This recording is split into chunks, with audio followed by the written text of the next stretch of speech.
Yes, it's that time again. Time to get moving and to get motivated to try some new things.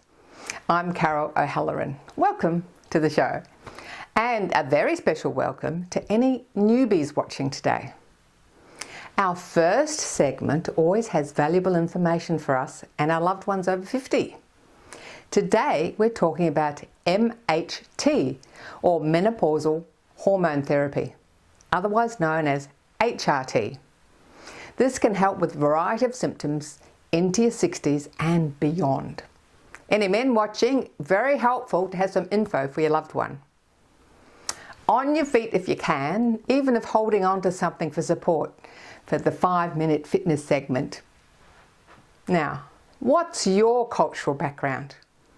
Today we meet Cora, who dances traditional Filipino dances and performs with other mature dancers, and with a choreographer who is 90.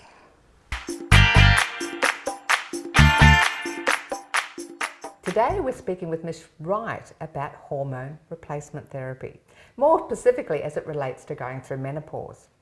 Mish is an educator, writer and speaker in the area of women's health. Welcome to the show, Mish. It's great to be here, Carol. Great to have you back on the show with some more very interesting information about women's health. Yes, I love it. My favourite topic. And today we're talking about hormone replacement therapy, which can be a bit scary for people. And the term is generally used HRT, but we're talking more specifically about menopause. So can you tell us about the new term MHT? There's been a change in the name from HRT, hormone replacement therapy, to menopause hormone therapy. Maybe splitting hairs, but it's about making sure that menopause isn't seen as a illness or some kind of medical condition. So it's just a name that reflects that it's actually a natural part of life. So menopause hormone therapy is what is generally used now. However, most people understand HRT. They are the same thing, Carol.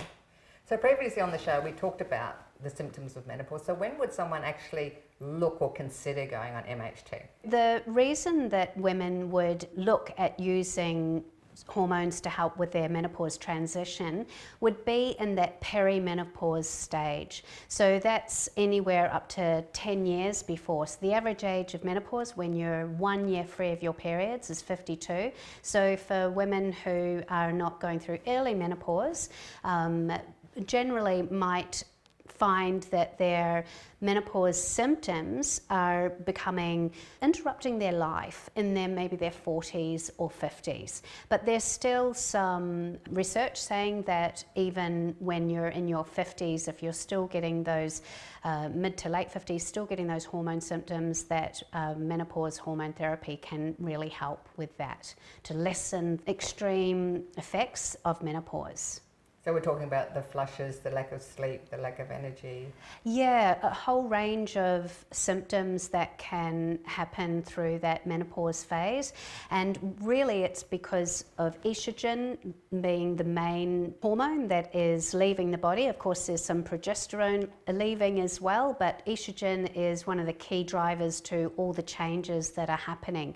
So depending on what your doctor would prescribe as to whether you have an estrogen dominant hormone therapy or if it has progesterone as well. You know, it's not just one size fits all. You would have an appointment with the menopause doctor who specializes in this, and they would know the right kind of treatment of which works best for you. All right, so you think I might need some assistance to get through this phase, and so then you make an appointment with a specialist that deals with menopausal.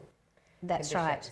Yes, so just to be clear that the GP has no specific training in menopause. So you need to find a doctor who has specific studies and education in this field.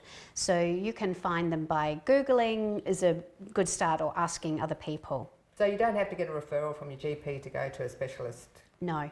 no. So you just find someone who specialises in that area and you can make an appointment directly? Yes, but maybe if you have a great relationship with your GP, they might know of someone that they can refer you to, because it can be really difficult to know who do I go to. But a lot of these specialists or menopause doctors offer consults over Zoom or whatever, so you don't have to attend in person. So you talked about the balance of progesterone and estrogen. So is one of the first steps to identify what's actually happening with the individual? So the first thing that a menopause doctor will do will ask you to fill out a lifestyle questionnaire, because there is no single test that can see if you're in menopause or not.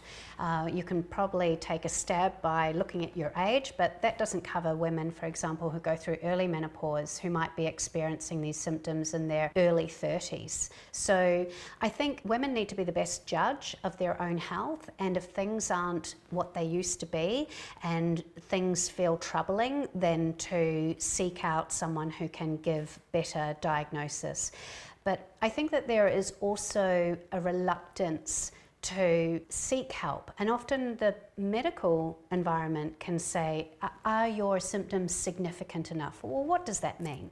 Do you know, if it's bothering you, if it's bothering your sleep, then yeah, that's significant. I think we need to, stand up for ourselves and be advocates for our own health and well-being. So what happens then? You go in there, you fill out a questionnaire. How does the specialist determine what kind of MHT you're going to receive and what levels of what? Yeah, so they will look at different risk factors as well. So for some women who have breast cancer in their medical history, that will come into play as well.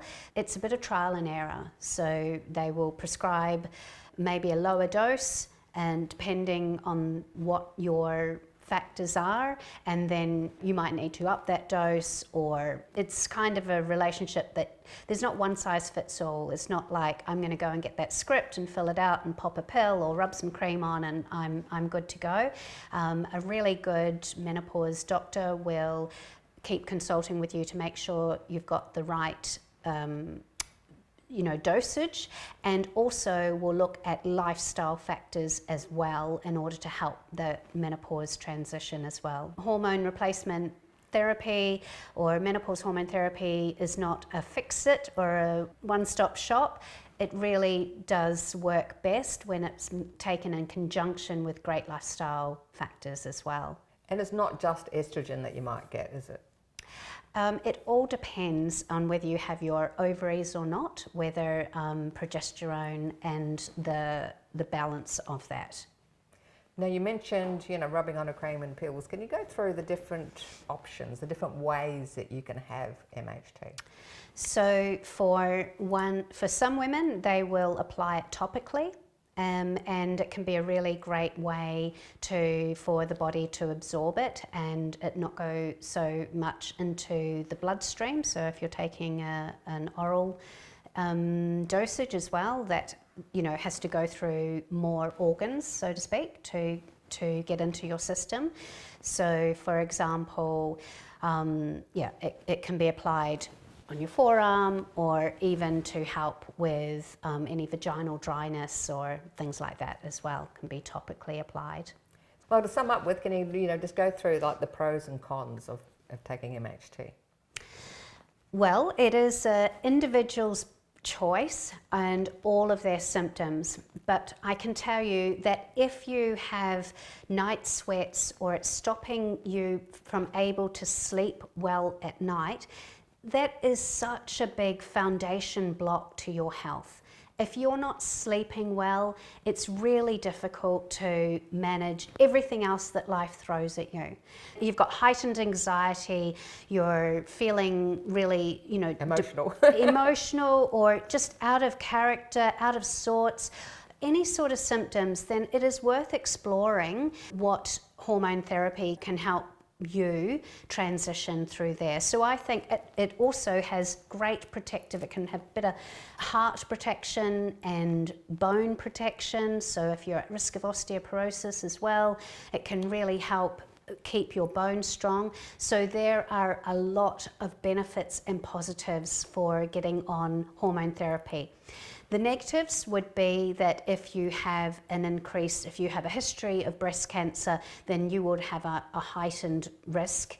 But even then, you have to take that into consideration as to your risk of breast cancer compared to the risk of all these other health conditions that you get from just not being able to function fully. So it's a conversation you need to have with yourself and your medical practitioner and, you know, your significant others. Well, when you say with your medical practitioner, ideally a medical practitioner that specialises in MHT. Absolutely. Remember that a GP has no educational training with menopause, so seeing a menopause hormone doctor. Awesome. Well, thank you for giving us some more great insight into HRT, MHT for the men and women watching, so we all know what's happening in the world and start talking about MHT instead of HRT. Sure. Yes. Thank you, Carol. Thanks for watching our TV show. Be sure to hit subscribe and then you'll never miss an episode. Jump on Facebook, join our group, get in on the fun, fitness, wellness and inspiration. I'm Carol, over 50. So what?